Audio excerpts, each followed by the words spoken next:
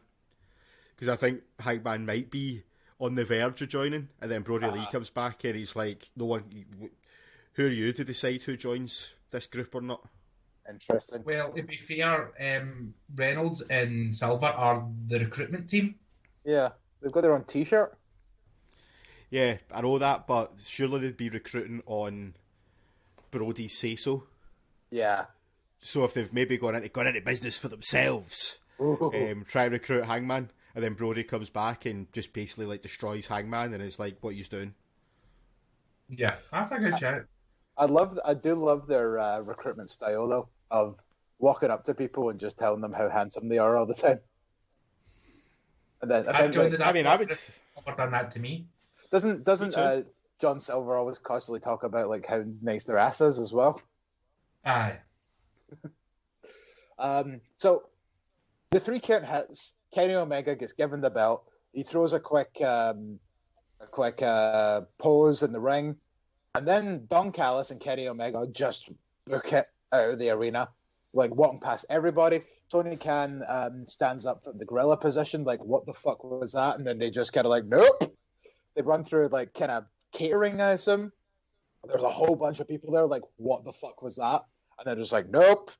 And then fucking Alex Marvez and his teeny tiny little legs like run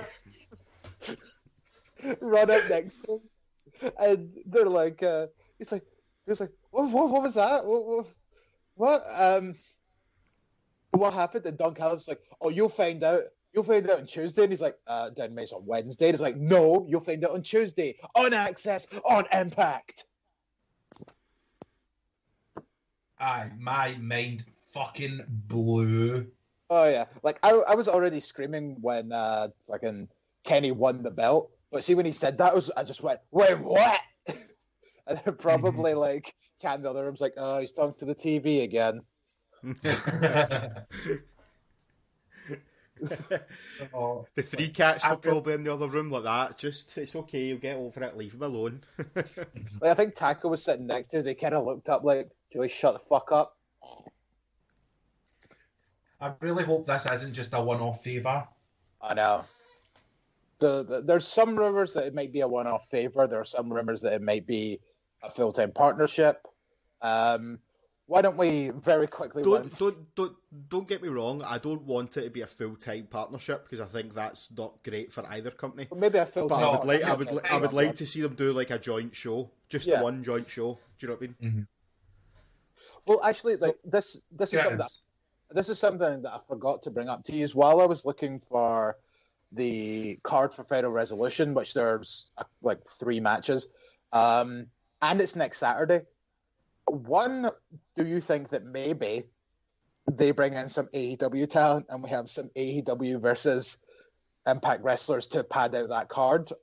And 2, there was something that I seen of like. It was just some random thing saying, will John Moxley appear at Impact's Final Resolution? ? Thoughts? Interesting. Guess we'll have to watch Final Resolution next Saturday to find out. Would be interested if Kenny does defend it. Would they? Then you've got 3 world titles in Impact. Poor Moose. Fuck Moose. Poor Rich Swann. He wins their main title and then gets completely upshadowed by fucking Kenny Omega. Yeah. And Alex Shelley needs to wrestle on Dynamite because if he was to do so, he would have wrestled in WWE, Impact, Ring of Honor, and AEW all in a calendar year. Interesting. And it would beat Cody. It would beat Cody. It would, because Cody holds he's got like a wee record of. I knew Japan. 2015. Like in the same rolling 12 months, he fought at WrestleMania, Bound for Glory, Final Battle, and Wrestle Kingdom. Nice. Yep. So he's watched near enough your big show WWE and your main indies, all their big shows as well, the most prominent shows of the year. He was also in Bola as well, wasn't he? Yeah. That year. Yeah, but did he work ICW Fear and Loathing? I don't think so. No, but he worked SWA in Paisley at the Lagoon Sure Centre. did. I went to that show. Yeah, I was at that show as well. I'm pretty sure we went together. Probably, maybe. I can't remember. I'm sure we did as well. I think it was me, you, Al, and Sam. Yeah, that sounds about right. Because we got those discount tickets. Yeah. For like Groupon or something, where like we got them for like half price. Graz, you said with this partnership though you wanted to see the Guns versus TH2. Yeah. Chris, what match do you want to see? Impact versus AEW? I would quite like to see a death match between Moxley and Sami Callihan. Oh, that would be very good. Yes, I want to see another tag match. Okay. It might be quite boring to some people, but I think it'd be really interesting. Mm-hmm. I want to see FTR versus the North. Ooh. Seen a few people mention that, yeah. I would not be against it. And also, I wouldn't mind a lot of mine are tag matches. Oh my god! Oh my god! Right, okay. The Good Brothers versus the Bucks. Oh, that's a good. Right, I'm going to lay this out to you. One side of the ring, you got the Swingman, Daddy. His opponent on the other side of the ring, you got Mr. Hands in his pockets, the Swingman, Johnny Swinger versus Orange Cassidy. Book it now, please. Oh, that would be. They could do quite a fun wee 80s twist on that, because Orange Cassidy's kind of quite 80s as well when you think about it, wearing like the double denim and all that, and yeah, the sunglasses. It looks like he's from like Con Air or something, or Top Gun. Top Gun. Yeah, that one. Never seen any of them. Yeah, I wouldn't mind that. I'm trying to think what other ones I'd like to see. I'd like to see the Young Bucks versus Motor City Machine Guns again. Yeah, but now that they're both in their evolved forms, back in the day, which is quite interesting actually, because if you remember on the Impact Plus throwback segment on Impact this week, it was the Guns versus Generation Me. Yep. Phil Mayhem. Yeah. Which is a match I don't remember, but I think I might go back and watch now. But that was back. I do remember it, but only for the table spot on top of the ladder. I remember that. Do you know what I mean? What we are Saber almost cunts it right after he grabs the belts. Yep. Jesus. They tried to do the Edge and Christian thing from Mania 2000. Yeah. And I also forgot Taz used to say tippy top all the time. That reminded me of that. And let the pigeons loose. But now his thing on Dark is saying Jones after everything. Oh, but that's quite common now in say wrestling podcasting. Well, mostly Conrad stuff. If they're talking about some random jobber, they'll just say something about him Jones. That's what they'll call him. But he uses it in terms of Phoenix has a match, he'll come out and all his pyro go off, and it's I'm fucking Pyro Jones here. Aye. He used it that's what we should do one time. See if there's a. Sorry, I got distracted there. Are we still talking about Taz?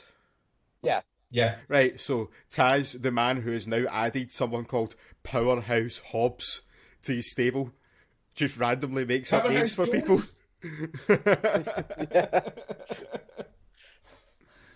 I like Powerhouse Hobbs, but I think Big Hoss Hobbs would have been better. Ooh, Hoss Hobbs. Hoss Hobbs is cool. Power Hoss. Hobnobs. That's what we should do. See the next time, because you know how like they do that extra edition of Dark before a pay-per-view? What we should do is we should save that episode and like we should watch it and play a drinking game. Like watch Dark before the pay-per-view. We'll play a drinking game where we take a drink every time that Taz says Jones. Something Jones. Graz, I love you, but I'm not sitting through 3 hours of fucking Dark. Most of those episodes before pay-per-views don't tend to be 3 hours, thankfully. Because like the other like two 3/4 hours are like on Tuesday. I refuse to do 3 hours of Dark. Okay, well we'll maybe play it by ear and see how long it is. Mr. I don't have all the time in the world to watch wrestling, Jones. Sorry, Jones. I have other interests. Like I've just started watching Boardwalk Empire. I've just started watching Suits. It's fucking awesome. Season 5 of BattleBots started on Thursday. That's the only other thing I watch other than wrestling. So it's actually Grizz watches nothing. And last night I watched the new Craft film. Yeah, pretty much it is. Like Grizz watches nothing except Robot Wars and wrestling. And that's it. Which is exactly why every time you talk about a movie, I'm like, never seen it. Don't have the time. Don't have the time to fucking watch movies. Well, are we going to go into NXT or are we going to wrap this shindig up? Let's very, very I think we can just talk about the predictions for War Games very, tonight. Very quick. We'll just do like a quick, this is what happened, here was the result. We don't really need to talk about it because this was a go-home show. Like, mainly the only things we need to talk about are the things that are leading to the pay-per-view. So we started off with Leon Ruff and Damian Priest versus Legado del Fantasma. Apparently, Kurt Stallion was meant to be in this match, but he was attacked yesterday, being a Tuesday, which doesn't make any sense because WWE doesn't have any TV shows on a Tuesday. Maybe just attacked while I was training at the PC. The Capital Wrestling Centre. It's weird in the way that like they didn't show it or anything. And anyway, for anybody that doesn't know, because you don't watch 205 Live, I mean, I understand. I do. Kurt Stallion is the number one contender for the Cruiserweight title. I don't even know who that is. Exactly. That's why I thought I'd give you a little bit of a primer. Yeah. Thanks for that, because I have genuinely no idea who Kurt Stallion is. You're welcome. Yeah, him and August Gray. Like the weird thing is, like August Gray is portrayed as a fucking absolute jobber in NXT, but see on 205 Live, he's quite the opposite. Like he doesn't exactly win a lot, but you know he has competitive matches, which is very weird considering he has a match with Gramey that lasts about 45 seconds and then he gets jobbed out. Is that the guy for Evolve, Anthony Green? Yes. Right. Retro Anthony Green. I've heard good things about him. Was he also one of Thatcher's students at one point? Yes. Yeah. Okay. He was the original one. Yeah. Yeah, because like I mind bringing it up because that first week he was still Anthony Green when he was Thatcher's boy. But then, then the next week he comes back and I think they actually called him Austin Gray the first week, and then it got changed to August Gray. So I don't know if that was a mispronunciation when they said Austin when they meant to say August, or if they decided to change his name so his name wasn't Austin. But it's just funny the way that it's Anthony Green, now it's August Gray, same initials. So that at least he still gets to keep all his old gear that may have AG on it. Oh, which saved him a few quid. Yeah, because remember when Drew Galloway came back to the UK and he still had to wrestle in all his McIntyre gear because he had no Galloway gear. Yeah. That was awkward. So end of this match comes with Leo and Leon. Jesus, I keep doing that. Leon hitting a big splash in Mendoza for the win, and Gargano, who was on commentary, was flanked by two Ghostface Ghostface, two ghost faces, ghost facai. Indoors. Fasai. But the fact that Robert brought up an interesting point in our chat the other day of only two of those little rascals have signed. What do you think? Do you think this is Des and Wentz under these hoods? Possibly. I had a feeling it was one of them was going to be Austin Theory. My teeth. Ow. I hit the fucking glass on my teeth. I mean, maybe it was at first, but now that they're bringing in a second Ghostface, I can't help but feel that maybe they're trying to hint at like a tag team. So maybe they changed their minds and they may just do something else with Theory. Because I don't like the idea. Are they paying the licensing fee to fucking Blumhouse to show these costumes? Well, technically, isn't Ghostface a generic ass fucking outfit?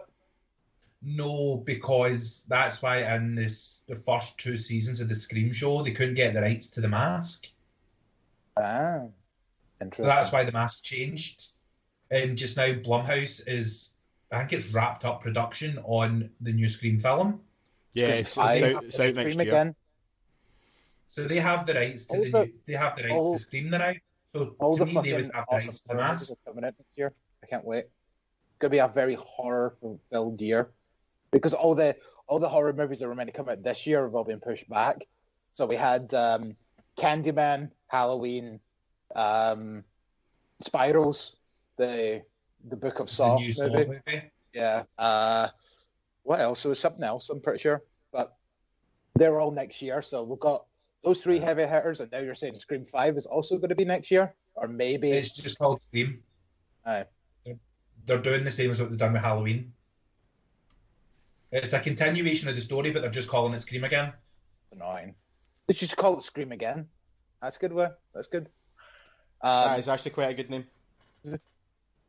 So Shotzi Blackheart has built her team by not really being in the arena and more so having her team come to her as she's constructing what I'm going to assume is her new tank for War Games.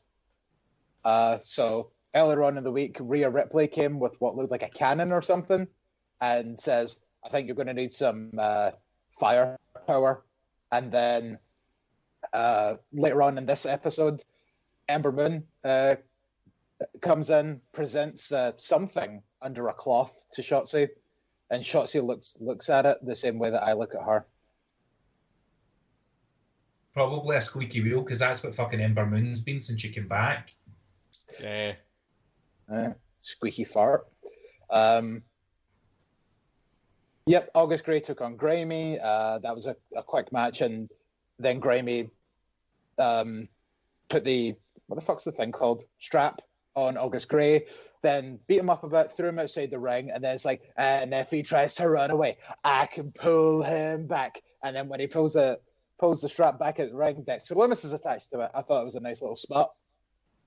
I don't think he was attached to it, was he? Yeah, like when he got thrown out the ring, like they switched places, so like Lumis came back and he was attached. Because I thought like probably he thought, well, Gramey's attached to the other side, so I can get him, but then Gramey ran away. Okay,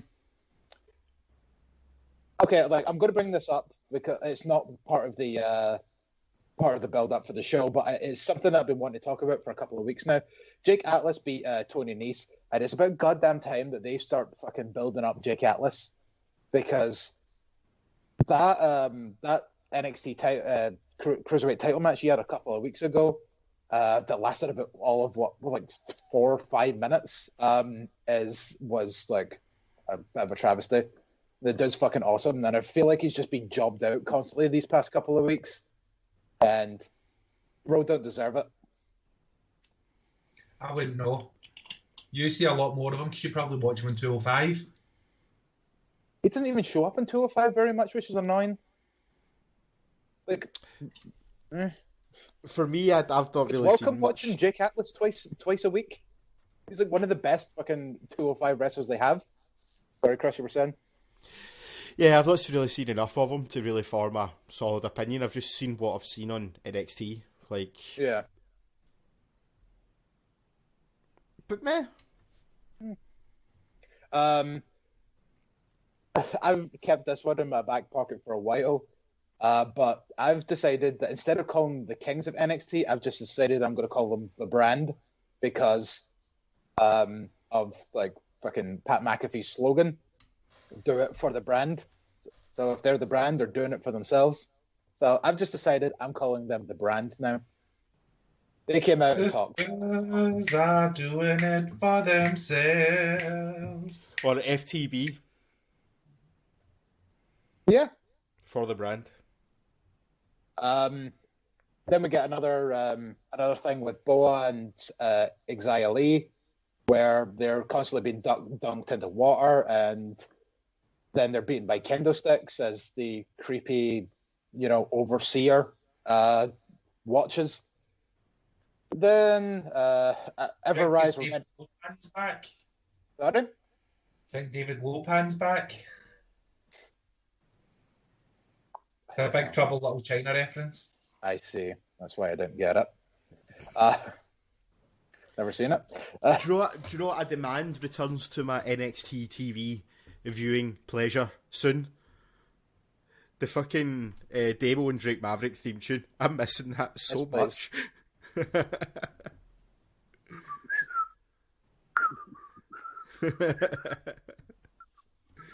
Yes, I'm missing that. Anyway, that was just by the by. Yeah, Look, I know we're talking about NXT now, right? But when you mentioned Drake, his wife made her debut Impact this week, and she wasn't as bad as what she was during the Mae Young Classic. Wait, is she fucking Killer Kelly's partner? Yeah. Oh my god, I just followed her on Instagram. I did not know that was Drake Maverick's wife. Yeah, that's Drake Maverick's wife. I wonder if they've consummated the marriage yet.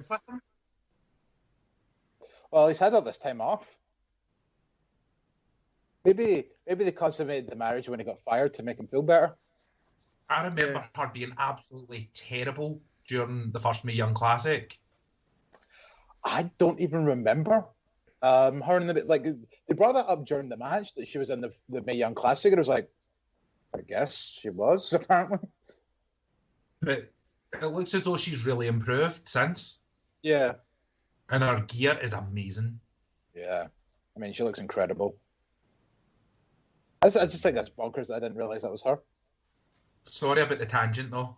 No, that's fine. Okay. Actually, that brought something to the table that we didn't know. So, then Everrise, Imperium, and fucking Grizzled Young Vets done some stuff.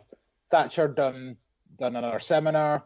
Tommaso Ciampa interferes, and then the student attacks Ciampa, allowing Thatcher to get the advantage, and then puts Ciampa to sleep. So that builds up to their match. Then there was Ciampa a face again. Yeah. Well, he's kind of been a face. He's kind of became a face ever since he started beating up Velveteen Dream. And then, to be fair, I don't think he was ever an out and out heel. It was Ciampa just basically fucking does what Ciampa wants. I don't really think he's neither face nor heel. I think it's very subjective. Yeah, I think it's very subjective if you choose to boo him or not. Do you know what I mean? I suppose it depends on who he beats up that week. Exactly. I mean, because again, it's Schrodinger's turn. Yeah, pretty much. I mean, because again, going back to what I was saying, the first person he beat up when he returned was Jake Atlas, and that very much seemed like a big heel turn, and then it just kind of was like he was just a bit of a grumpy boy for a while. Yeah, because they kind of dropped the thing with him and Cool Cute Kyle. Don't spell that with that went nowhere. Yeah. Right, well, we'll move on to the main event. Probably the only thing that even has a slight worth of talking about. It was Rhea Gonzalez versus Shotzi Blackheart in the ladder match to determine the man advantage or the woman advantage in War Games. So So we went into this knowing all members of Team Candice's team, but still Shotzi to tell us who our fourth member was.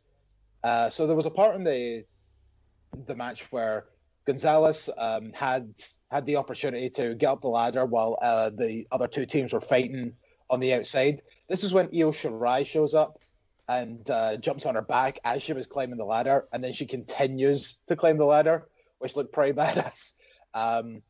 There's a spot outside where Io does her moonsault and takes everybody out, and then with that, the Shotzi gets the opportunity to get up the ladder, get the briefcase, and Team Shotzi is officially being complete, which is interesting because, and the kind of whole reason I wanted to talk about this is to bring this up. It's weird the fact that the face team have the advantage, because normally the whole point of this is for the heels to always have the advantage. That says to me that one member of Shotzi's team isn't going to be in War Games. And who do you think that's going to be? Because I know a bit like what they done last year. Yeah. Where Dakota wrecked Tegan's knee again. And then she didn't even enter the match, so it was just down to Candice and Rhea. Yeah. Against Team Shayna. So it's interesting because as you said, it's normally the heels that get the man advantage to create that danger for the faces. Yeah. But I think maybe Ember.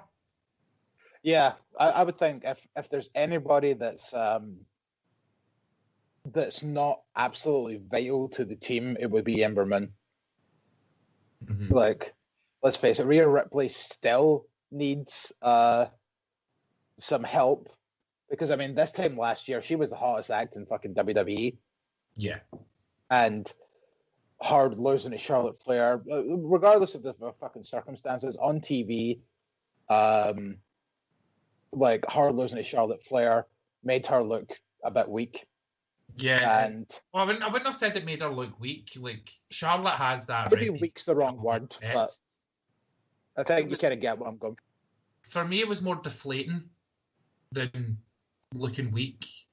Okay, there you go. That's a better word. Because they built up Rhea to be this fucking badass bitch. For then Charlotte to just go, do you know what? I'll smash her. And that's kind of like what happened. Hey, look, a belt. Thank you. A belt I've not had in a while. Mm. No, she hadn't. She's never held that. Before WrestleMania, she had that particular belt.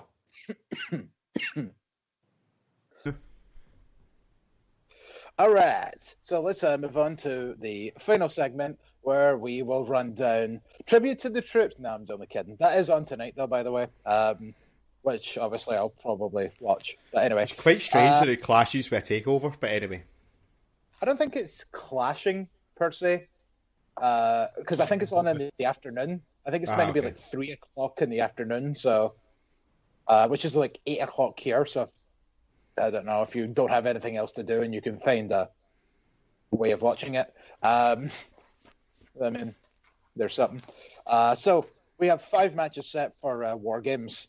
There might be another match added for the pre-show. I don't know. Sometimes they do that. Sometimes they don't. But the 5 matches are Timothy Thatcher will take on Tommaso Ciampa in a singles match. I'm going to go with that. Yeah. Okay, but just for I'll go with Thatcher just to be different. I said Thatcher. Did you? I thought you said Ciampa as well. No, I said Thatcher. No, I said Ciampa. Right. Purely basing that on the fact that Thatcher choked him out on NXT. I think okay, I'll stick with Thatcher because I think he might get some of his students to like maybe interfere. Then we got Dexter Lumis versus Cameron Grimes in the strap match. Cameron Grimes. I'm going Grimey as well. I too am going Grimey. No. It's going to be shenanigans. I'm going to the moon. To the moon. Leon Ruff defends the North American Championship against Johnny Gargano and Damian Priest in a triple threat match. Leon Ruff to retain. Ditto. Chris? I'm going for Johnny. Again? Because of the ghost faces. Yep. Good shit. I also think we'll find out who said ghost faces are. Okay. Well, you know my thoughts on who I think the ghost faces are, but I don't think we actually said or asked even who do you think they might be? Like, obviously, I think Chris said one of them was Austin Theory, or was it you? I thought it was going to, because originally there were only two, and I said we're going to be Andy Hartwell and Austin Theory, because Austin Theory quit. Was it not just after the match with Gargano, and then Gargano was saying some nice stuff about him? Well, he quit after the Bronson Reed match, but that was like the week after the Gargano match. Mm-hmm. So I was thinking he was going to learn the Gargano way. Yeah. Also, where the fuck is Bronson Reed? I don't know. Anyway, that's a question for another time. If you're saying it's Dez and Wentz, I'm fully on board with that. Yes, please. Then we have the. I'm certainly not against it. Matches. We have the first of two War Games matches, and I'm just going to read them in this order. So, the Brand, Pat McAfee, Pete Dunne, Danny Burch, and Oney Lorcan take on the Undisputed Era, Adam Cole, Kyle O'Reilly, Roderick Strong, Bobby Fish. I'm going the Brand. I'm undecided. So am I. Because I can see there's reasons for both teams to win. Pat needs his win back against Cole. That would be my main argument. So I think I'll probably go with the Brand as well. But then again, the Brand have sort of had the upper hand for like the last 2 months against Undisputed Era. Yeah. So it's kind of and also I don't know. Fuck it. I'm going to go with the Brands. So that's three. I'm going to go with the Brands because a heel team hasn't won War Games since NXT reintroduced it. Yeah. When Undisputed Era won it first year, and then first year. And now like the whole sort of thing with Undisputed Era has completely changed with them obviously being the faces going into this match. The dynamic of it's changed. That's the one. Yeah. And then like this is like the top match. So what match do you think is going to main event, and what one do you think is going to start? Because they tend to do one at the beginning, one at the end. Women's will start. I think. Yeah. Okay. I so think if the women's match had I'm not saying the story's not good leading into it, but if it had like a better build, it would have been the main event. But with McAfee and Cole, I think it's got to the point where that has to be the main event. Yeah, totally. So we got Team Candice LeRae, Dakota Kai, Raquel Gonzalez, and Toni Storm versus Team Shotzi with Ember Moon, Rhea Ripley, the women's champion Io Shirai, and Shotzi Blackheart. Team Shotzi.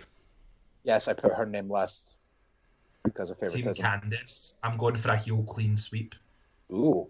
Interesting. I don't think there's any point in me giving my opinion. You already know. Because whoever wins War Games, whoever gets like the pin, has to be the number one contender. Well, even my cup is green. And also the number one contender for Io Shirai. Yeah, in my opinion.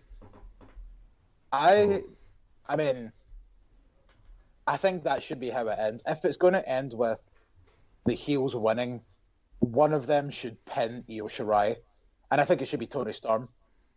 Mm-hmm. Not saying that I think like Team Candice are going to win. I'm saying if they're going to win, then they should pin Io. Because in WWE, Io's never beat Tony. Yeah, that's right. And because Tony won the Mae Young Classic. Tony won the Young Classic by beating Io in the finals. Yeah, that's a fair point. Also, my Shotzi Blackheart T-shirt will be on its way soon. I bought it in the what would you call it sale? The African American sale. Yes, I got Cyber Monday. I got I wasn't there. WrestleMania T-shirt. Since I was supposed to go, I was like, I might as well just get it. Yeah, well, and my Finn Balor pint glass. Very nice. But like the T-shirts were quite a good price considering. Like it was like $12.50, and then like it was £4 delivery, which was a pain. Kind of wish you knew that you were also getting stuff, Chris. We could have fucking like halved in for the fucking delivery. Yeah. But oh well. I still need to get that new Asuka T-shirt. That one's awesome. Next time there's a sale, give me a shout and we'll order at the same time and save on the delivery. Right, shall we wrap this shindig up so I can go get drunk? I suppose. I mean, I've got a Rizat waiting in the next room. Come on, move it the fuck on. We haven't spoken about MLW or New Japan or NXT UK yet. I mean, like New Japan's in the middle of a tournament now, and it's still pretty much equal. Either way, anyone can win. Yeah, that's New Japan being talked about. Okay. I'll save NXT UK. Fuck it. Mainly because I've not watched in 3 weeks, but I have. Neither have I. Blah blah blah. Kid won the cup. Next. Wow, spoilers. Yeah, no man, fuck's sake. Jesus, I just said I hadn't watched it, which meant I hadn't seen it, so I didn't know. And now you don't have to watch it. I've saved you time. You're horrible. You can watch it on air now. Well, on that note, I've been Chris. Well, on that note, I've been Chris motherfucking Hughes. I've been besmirched. And I'm getting impatient. Ho! Remember, you can follow us on Twitter and Facebook at Heel Podcast.